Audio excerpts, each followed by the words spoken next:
میں بیوہ ہوئی تو میرے ماں باپ نے میری دوسری شادی ایک ایسے مرد سے کر دی جس کا پہلے سے ایک بیٹا تھا اور میری ایک بیٹی تھی۔ میں اپنی پہلی شادی کے تیسرے سال بیوہ ہو گئی تھی۔ اس وقت میری عمر صرف 20 سال تھی، کیونکہ میرے ماں باپ نے میری دوسری شادی 17 سال کی عمر میں کر دی تھی۔ میں اپنے ماں باپ کی اکلوتی اولاد تھی، مگر مجھے ہمیشہ ایسا لگتا تھا کہ میں ان پر ایک بہت بڑا بوجھ ہوں۔ میرے پیدا ہونے کے بعد میری ماں دوبارہ اولاد کی خوشی نہ دیکھ سکی اور میرے والد کو بیٹے کی بہت خواہش تھی، مگر کچھ خاندانی مجبوریوں کی وجہ سے وہ دوسری شادی نہ کر سکے۔ اسی لیے وہ مجھ سے دل سے محبت نہیں کرتے تھے اور ہر وقت مجھ سے سختی سے بات کرتے تھے۔ شاید اسی وجہ سے انہوں نے میری شادی بہت جلدی کر دی۔ میرا شوہر ایک پرائیویٹ ادارے میں ملازمت کرتا تھا۔ ہماری ایک 2 سال کی بیٹی بھی تھی، مگر ایک دن دفتر سے واپس آتے ہوئے اس کا حادثہ ہو گیا اور وہ موقع پر ہی دم توڑ گیا۔ وہ دن میرے لیے کسی قیامت سے کم نہیں تھا۔ عدت پوری ہونے کے بعد میرے سسر نے مجھے میرے والدین کے گھر بھیج دیا۔ شاید وہ بھی مجھے اچھا نہیں سمجھتے تھے، کیونکہ ان کے خیال میں ایک منحوس عورت تھی۔ خیر، میں خاموشی سے اپنی بیٹی کو سینے سے لگا کر اپنے والدین کے گھر آ گئی۔ میرے والدین تو مجھے پہلے ہی بوجھ سمجھتے تھے۔ میں اپنی بیٹی کو سینے سے لگائے بہت روتی تھی۔ بالآخر میرے والد نے میری دوسری شادی ایک ایسے شخص سے کر دی جس کا پہلے سے ایک بیٹا موجود تھا، جبکہ میری ایک بیٹی تھی۔ ہم دونوں ایک جیسے حالات سے گزر چکے تھے، اسی لیے ہماری شادی ہو گئی، ورنہ شاید مجھے یہ رشتہ بھی نہ ملتا۔ اس کے بیٹے کا نام منیب تھا اور میری بیٹی کا نام طیبہ تھا۔ ہم سب ساتھ رہنے لگے اور وقت آہستہ آہستہ گزرتا گیا۔ طیبہ 17 سال کی ہو گئی اور منیب 15 سال کا تھا کہ اسی دوران منیب کے والد اس دنیا سے چلے گئے، یعنی میرا دوسرا شوہر بھی وفات پا گیا۔ ان کی طبیعت کافی عرصے سے خراب رہتی تھی، اس لیے ان کے انتقال کے بعد گھر کے حالات بھی آہستہ آہستہ بگڑنے لگے۔ گھر ہمارا اپنا تھا، اس لیے کرائے کی فکر نہیں تھی۔ ایک دن ہم سب سو رہے تھے کہ اچانک بہت زور کی آواز آئی۔ میرا دل دھک سے رہ گیا اور میں بری طرح گھبرا گئی۔ میں نے دیکھا کہ آواز منیب کے کمرے سے آئی تھی اور اس کے کمرے کی چھت گر چکی تھی۔ میں بری طرح گھبرا گئی کہ کہیں منیب بھی ملبے کے نیچے تو نہیں آ گیا۔ وہ میرے شوہر کی آخری نشانی تھا۔ میں دوڑ کر اس کی طرف بھاگی اور وہاں نہیں تھا۔ شاید وہ باتھ روم جانے کے لیے اٹھا تھا اور اسی وجہ سے اس کی جان بچ گئی، کیونکہ پوری چھت گر چکی تھی۔ میں نے اللہ تعالیٰ کا شکر ادا کیا، لیکن اب ہمارے پاس اتنے پیسے نہیں تھے کہ ہم دوبارہ چھت بنوا سکتے۔ کمرہ مکمل تباہ ہو چکا تھا، اس لیے ہم نے اسے اسی حال میں چھوڑ دیا۔ اس کے بعد میں نے اپنا بستر کچن میں لگا لیا اور دونوں بچوں کو ایک ہی کمرے میں سونے کے لیے کہہ دیا، کیونکہ باہر بہت زیادہ سردی تھی اور وہاں سونا ممکن نہیں تھا۔ کمرے میں ایک چھوٹا سا بیڈ تھا جس پر 2 لوگ بھی مشکل سے سو سکتے تھے، مگر مجبوری تھی، کیا کرتے۔ ایک کمرہ تو میرے شوہر نے دکان کے لیے مخصوص کر رکھا تھا۔ گھر میں صرف 3 ہی کمرے تھے جو ہمارے رہنے کے لیے کافی تھے، لیکن دکان کے لیے بھی جگہ ضروری تھی۔ ایک دن منیب اور طیبہ حسب معمول کمرے میں سوئے ہوئے تھے۔ صبح منیب تو اٹھ کر ناشتہ کرنے بیٹھ گیا، مگر طیبہ ابھی تک سو رہی تھی، حالانکہ اس کی عادت تھی کہ وہ صبح جلدی اٹھ جاتی تھی۔ میں نے اسے آواز دی مگر وہ نہیں اٹھی۔ جب میں نے قریب جا کر دیکھا تو وہ بے ہوش پڑی ہوئی تھی۔ میں بری طرح گھبرا گئی۔ وہ فوراً منیب سے کہا کہ محلے کے ڈاکٹر کو بلا کر لاؤ۔ ڈاکٹر آیا تو اس نے کہا کہ لڑکی بہت کمزور ہے، اس کے جسم میں خون کی کمی ہے، اسے کوئی بھاری کام نہ کروائیں، اسے آرام کرنے دیں اور دودھ پھل وغیرہ کھلائیں، انشاءاللہ یہ ٹھیک ہو جائے گی۔ جب طیبہ کو ہوش آیا تو میں نے پوچھا کیا ہوا تھا، تو وہ کہنے لگی کہ پتہ نہیں، اچانک چکر آیا اور میں بے ہوش ہو گئی۔ میں نے اسے آرام کرنے کا کہا اور ناشتہ بنانے چلی گئی۔ جب میں ناشتہ لے کر واپس لوٹی تو وہ کمرے میں نہیں تھی اور بیڈ پر بچھانے والی چادر بھی غائب تھی۔ میں باہر نکلی تو دیکھا وہ چادر دھو رہی تھی۔ میں فوراً غصے میں آ کر کہا ابھی ابھی تمہیں ہوش آیا ہے اور تم یہاں کام کر رہی ہو، ڈاکٹر نے آرام کرنے کا کہا ہے۔ تو وہ بولی نہیں امی، یہ چادر دھونا ضروری ہے، بستر بچھانے کے لیے ہمارے پاس یہی ایک چادر ہے۔ میں نے کہا اتنی بھی گندی نہیں ہوئی تھی، میں خود دھو دیتی، مگر اس نے میری ایک نہ سنی۔ وہ چادر دھو کر سکھانے کے لیے ڈال دی۔ اس کے بعد اس نے ناشتہ کیا، پھر کچھ دیر آرام کرتی رہی۔ منیب صرف میٹرک تک پڑھا تھا اور ایک کریانے کی دکان پر کام بھی کرتا تھا، جبکہ گھر والی دکان میں خود سنبھالتی تھی۔ ویسے بھی اس دکان پر زیادہ تر بچے ہی آتے تھے۔ دن اسی طرح گزر گیا۔ اس روز منیب نے کہا کہ وہ کھانا کھا کر آیا ہے اور کافی دیر سے گھر لوٹا تھا۔ طیبہ پہلے ہی کمرے میں جا کر سو چکی تھی، وہ بھی جا کر سو گیا۔ میں کچن میں بیٹھی چائے پی رہی تھی۔ نئی جگہ پر سونے کی وجہ سے مجھے نیند نہیں آ رہی تھی اور میں اپنے شوہر کو یاد کر رہی تھی۔ میرا دوسرا شوہر بہت اچھا انسان تھا۔ اس نے کبھی مجھے میری پہلی شادی کا طعنہ نہیں دیا۔ وہ طیبہ کو ہمیشہ اپنی بیٹی سمجھتا تھا اور میں نے بھی کبھی منیب کو یہ احساس نہیں ہونے دیا کہ وہ میرا سوتیلا بیٹا ہے۔ اس نے بھی مجھ سے بھرپور محبت پائی تھی۔ اب ہمیں اسی کا سہارا تھا۔ وہی اس گھر کا واحد مرد تھا، ورنہ ہم دو عورتیں کہاں جاتی۔ وہ محنت سے کام بھی کرتا تھا۔ میں اکثر اسے کہتی تھی کہ اپنی آگے کی پڑھائی پرائیویٹ جاری رکھو تاکہ اچھی ڈگری حاصل کر کے کوئی بہترین نوکری کر سکو۔ وہ میری ہر بات مان لیتا تھا۔ اگلی صبح پھر کچھ ایسا ہوا کہ میں حیران رہ گئی۔ طیبہ ایک بار پھر بے ہوش ہو چکی تھی اور اس بار تو اس کی حالت پہلے سے بھی زیادہ خراب تھی۔ اس کا چہرہ اس قدر زرد تھا جیسے اس کے جسم کا سارا خون نچوڑ لیا گیا ہو۔ میں فوراً ڈاکٹر کو بلانے دوڑی۔ ڈاکٹر آیا تو اس نے ناراضی سے کہا کہ میں نے اسے مکمل آرام کا مشورہ دیا تھا۔ آپ نے اسے کھانے میں کیا دیا تھا؟ میں نے ساری تفصیل بتائی اور کہا کہ میں نے یخنی بنائی تھی، پھل بھی کھلائے تھے اور پورا دن کوئی کام بھی نہیں کرنے دیا۔ پھر وہ دوبارہ اتنی کمزور کیسے ہو گئی؟ ڈاکٹر نے سنجیدگی سے کہا، اگر آپ نے اس بات کو سنجیدگی سے نہ لیا تو آپ کی بیٹی کی جان کو بھی خطرہ ہو سکتا ہے، کیونکہ اس کا اچانک بے ہوش ہو جانا اور کئی گھنٹوں تک بے ہوش رہنا کوئی معمولی بات نہیں ہے۔ ڈاکٹر نے سختی سے تاکید کی اور وہاں سے چلا گیا۔ جب میری بیٹی کو ہوش آیا تو میں نے اسے کہا کہ اگر اب تم نے دوبارہ کام کیا تو مجھ سے برا کوئی نہیں ہوگا۔ لیکن تھوڑی دیر بعد یہ دیکھ کر میں حیران رہ گئی کہ وہ پھر سے چادر دھو رہی تھی۔ اس بار میں نے اسے دور سے دیکھا اور حیران رہ گئی، کیونکہ جو کچھ بھی وہ کر رہی تھی وہ پوری طرح ہوش و حواس میں کر رہی تھی۔ آخر وہ بے ہوشی سے اٹھتے ہی چادر دھونا کیوں شروع کر دیتی تھی؟ یہ سب کیا ہو رہا تھا؟ وہ تب سے بے ہوش ہونا شروع ہوئی تھی جب سے میرا بیٹا اس کے کمرے میں سونا شروع ہوا تھا۔ منیب اس کے لیے غیر محرم تھا، لیکن بچپن سے دونوں ایک ساتھ پلے بڑھے تھے۔ ان دونوں میں تو بہن بھائیوں سے بھی زیادہ محبت تھی۔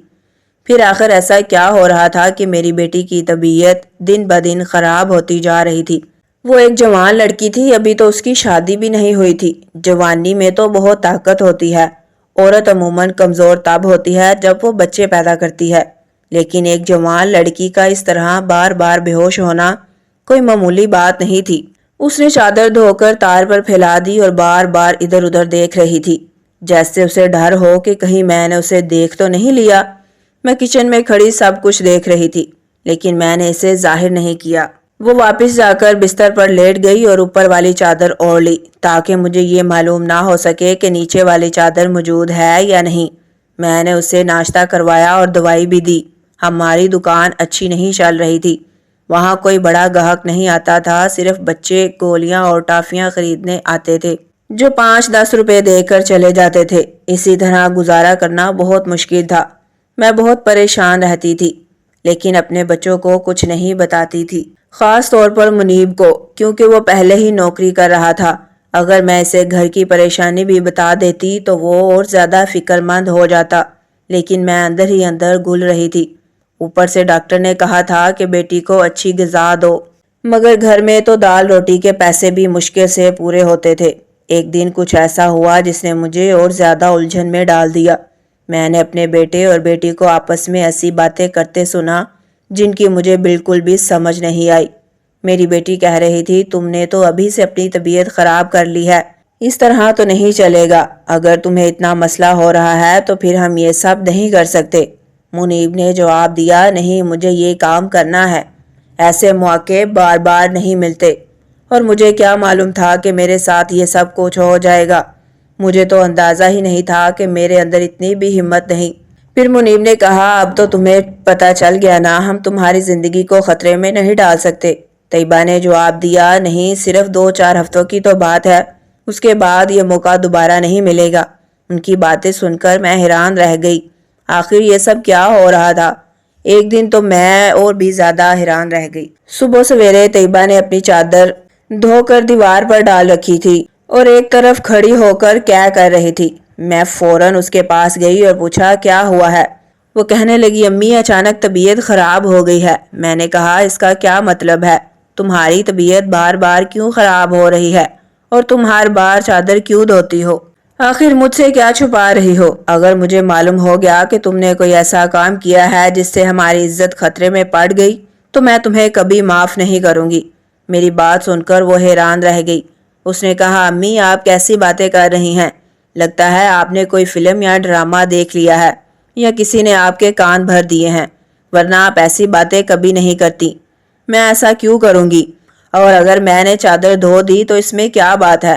وہ گندی ہو گئی تھی اس لیے دھو دی۔ آپ کو تو پتا ہے کئی دنوں سے میری طبیعت خراب ہے۔ دوائیاں کھانے کی وجہ سے میرے معدے میں بھی مسئلہ ہو گیا ہے۔ اگر مجھے کیا آ گئی تو اس کا کوئی اور مطلب نہیں ہے۔ میری بیٹی مجھ سے اس انداز میں بات کر رہی تھی کہ مجھے غصہ آ گیا۔ میں نے اسے ایک تھپڑ مار دیا۔ وہ زمین پر گر گئی۔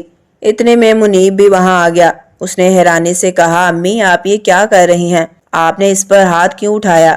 میں نے کہا ہاں میں نے مارا ہے اور اچھا کیا، مجھے بہت پہلے ہی اس پر ہاتھ اٹھا دینا چاہیے تھا، لیکن ابھی تک میں پوری بات کی تہہ تک نہیں پہنچی۔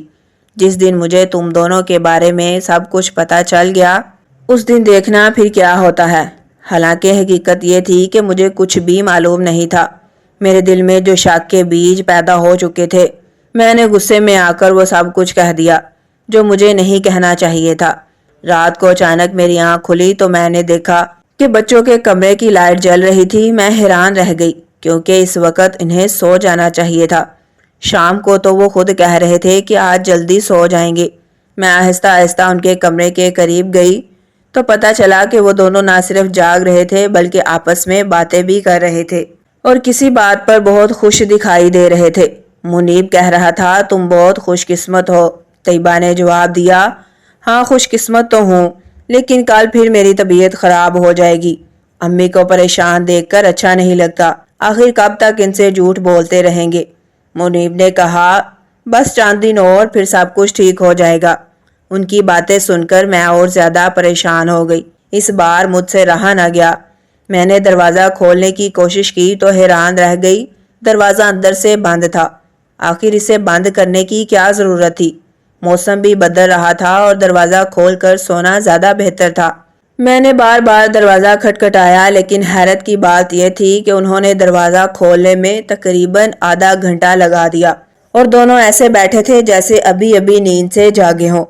میں نے کہا جھوٹ مت بولو، تم دونوں جاگ رہے تھے اور باتیں کر رہے تھے، لیکن انہوں نے کہا ہم اس وقت کیوں جاگتے اور باتیں کیوں کرتے؟ ہمارا کون سا امتحان ہے جس کی تیاری کر رہے ہوں؟ ہم تو سو رہے تھے۔ ان کی حرکتیں میری سمجھ سے باہر تھیں۔ میرے پاس ان کی باتوں کا کوئی جواب نہیں تھا کیونکہ وہ واقعی ایسے لگ رہے تھے جیسے ابھی ابھی نیند سے بیدار ہوئے ہوں۔ آخر کار میں خاموشی سے وہاں سے واپس آ گئی، لیکن مجھے یقین ہو گیا تھا کہ کوئی نہ کوئی راز ضرور ہے۔ کچھ دن بعد میں نے طیبہ کے بازو پر نیلے نشانات دیکھے، وہ کسی چوٹ کے نشان لگ رہے تھے۔ میں نے اس سے پوچھا تو اس نے کہا کہ سبزی کاٹتے وقت چھری لگ گئی تھی، لیکن چھری انگلی پر لگتی بازو پر نہیں، اور وہ بھی بار بار میری بیٹی مجھ سے کچھ نہ کچھ ضرور چھپا رہی تھی۔ کبھی بے ہوش ہو جاتی، کبھی اس کے جسم پر عجیب و غریب نشانات نظر آتے اور کبھی وہ اٹھتے ہی بستر کی چادر دھونے لگ جاتی اور مجھے کمرے میں جانے بھی نہیں دیتی تھی۔ میرا دماغ بار بار ایک ہی طرف جا رہا تھا۔ میں ویسے تو یہ سوچنا نہیں چاہتی تھی، لیکن مجھے احساس ہو رہا تھا کہ غلطی میری اپنی تھی۔ میں نے آگ اور پانی کو ایک ساتھ کیوں رکھا؟ مجھے ایسا نہیں کرنا چاہیے تھا۔ میں نے سوچ لیا کہ اب مجھے کیا کرنا ہے۔ مجھے دین کی بہت اچھی سمجھ تھی۔ میں بار بار یہی سوچتی تھی کہ جب اسلام نے 10 سال کی عمر کے بعد بچوں کے بستر الگ کرنے کا حکم دیا ہے تو پھر میں کیسے ایک لڑکے اور ایک لڑکی کو ایک ہی کمرے میں سلا رہی تھی، چاہے وہ بہن بھائیوں کی طرح ہی کیوں نہ پلے بڑے ہوں۔ میں اپنی ہی غلطی کو کوس رہی تھی، کیونکہ جب ہم دین کے حکم کے خلاف جاتے ہیں تو مسائل پیدا ہوتے ہیں۔ میرے ذہن میں جس قسم کے خیالات آ رہے تھے، اگر خدا نخواستہ وہ سچ ثابت ہو جاتے تو اس سارے معاملے کی ذمہ دار میں خود ہوتی۔ اب میں اپنے دونوں بچوں پر نظر رکھنے لگی۔ ایک دن میں نے دیکھا کہ منیب طیبہ کو کوئی چیز لا کر دے رہا ہے۔ میں خاموشی سے ان کی باتیں سننے لگی۔ منیب کہہ رہا تھا کہ یہ دوائی ہے تمہارے مسئلے کے لیے، اسے کھا لو تو سب ٹھیک ہو جائے گا۔ اس نے جھک کر کچھ گولیاں طیبہ کو دیں۔ میں یہ دیکھ کر پریشان ہو گئی کہ آخر یہ کیسی دوائی ہے اور کون سا مسئلہ ہے جسے یہ دونوں مجھ سے چھپا کر حل کرنا چاہتے تھے۔ طیبہ نے فوراً وہ گولیاں لے کر اپنے دوپٹے میں چھپا لیں۔ پھر منیب نے کہا رات کو سونے سے پہلے یہ کھا لینا، پھر اگلے دن تم بے ہوش نہیں ہوگی۔ وہ 2-3 دن تک طیبہ بے ہوش نہیں ہوئی تھی۔ اس کے بعد شاید دوائی ختم ہو گئی اور ایک دن پھر وہ بے ہوش ہو گئی۔ اس دن منیب گھر پر نہیں تھا۔ میں نے سوچا کہ آج موقع ہے اور مجھے حقیقت جان لینی چاہیے۔ میں نے بہت احتیاط سے بستر کی چادر اٹھائی اور اپنے کمرے میں لے آئی۔ میں جاننا چاہتی تھی کہ آخر اس چادر پر ایسا کیا ہوتا ہے جس کی وجہ سے میری بیٹی صبح اٹھتے ہی اسے دھونا شروع کر دیتی ہے اور اپنی بیماری کا بھی خیال نہیں کرتی۔ جب میں نے چادر کو غور سے دیکھا تو پہلے تو کچھ نظر نہیں آیا، لیکن اچانک میری نظر اس پر پڑے ہوئے سفید چھوٹے چھوٹے بالوں پر گئی۔ پوری چادر ان بالوں سے بھری ہوئی تھی۔ میں حیران رہ گئی یہ کس چیز کے بال تھے اور یہاں کیسے آئے تھے۔ میں بہت دیر تک سوچتی رہی لیکن کسی نتیجے پر نہ پہنچ سکی۔ میں پہلے ہی بچوں کی حرکتوں کی وجہ سے پریشان تھی، اس لیے میرا ذہن طرح طرح کی باتیں سوچ رہا تھا۔ اتنے میں طیبہ کو شاید اندازہ ہو گیا کہ میں نے چادر دیکھ لی ہے۔ وہ میرے پاس آ کر بیٹھ گئی اور کچھ گھبرائی ہوئی سی لگ رہی تھی۔ میں نے اس سے پوچھا کیا بات ہے، تم پریشان کیوں ہو؟ اس نے کہا امی وہ چادر کہاں ہے؟ میں نے پوچھا کون سی چادر؟ وہ بولی جو بستر پر تھی، میں نے اسے دھو کر لانا تھا۔ پھر وہ جانے لگی لیکن میں نے اس کا ہاتھ پکڑ لیا اور کہا کہ میں سب کچھ دیکھ چکی ہوں، مجھے سچ سچ بتاؤ کہ یہ سب کیا ہے، کیونکہ میرے ذہن میں بہت سے برے خیالات آ رہے ہیں۔ میری بات سن کر طیبہ نے گہرا سانس لیا اور پھر ایسی بات بتائی کہ میرے پیروں تلے سے زمین نکل گئی۔ اس نے کہا امی جیسا آپ سوچ رہی ہیں ویسا بالکل بھی نہیں ہے۔ دراصل ہم نے دیکھ لیا تھا کہ گھر کے حالات اچھے نہیں ہیں، دکان بھی اچھی نہیں چل رہی اور منیب بھی زیادہ پیسے نہیں کما رہا تھا۔ ہمیں ایسا کوئی کام نہیں مل رہا تھا جو ہم کر سکتے۔ پھر منیب کے ایک دوست نے اسے ایک کام دیا۔ اس کے پاس خاص نسل کی بلی کے 3-4 بچے تھے لیکن وہ انہیں سنبھال نہیں پا رہا تھا، اس لیے اس نے ان کی ذمہ داری ہمیں دے دی اور اس کے بدلے بہت اچھے پیسے دینے لگا۔ منیب دن بھر ان کے پاس رہتا تھا لیکن رات کو اسے آرام کی ضرورت ہوتی تھی، اسی لیے وہ بلی کے بچوں کو گھر لے آتا اور رات کو میں ان کی دیکھ بھال کرتی۔ انہی کے بال چادر پر لگ جاتے تھے، اسی لیے میں صبح اٹھتے ہی چادر دھو دیتی تھی، کیونکہ مجھے معلوم تھا کہ آپ کو پالتو جانور پسند نہیں ہیں اور ہم آپ کو یہ سب بتانا بھی نہیں چاہتے تھے۔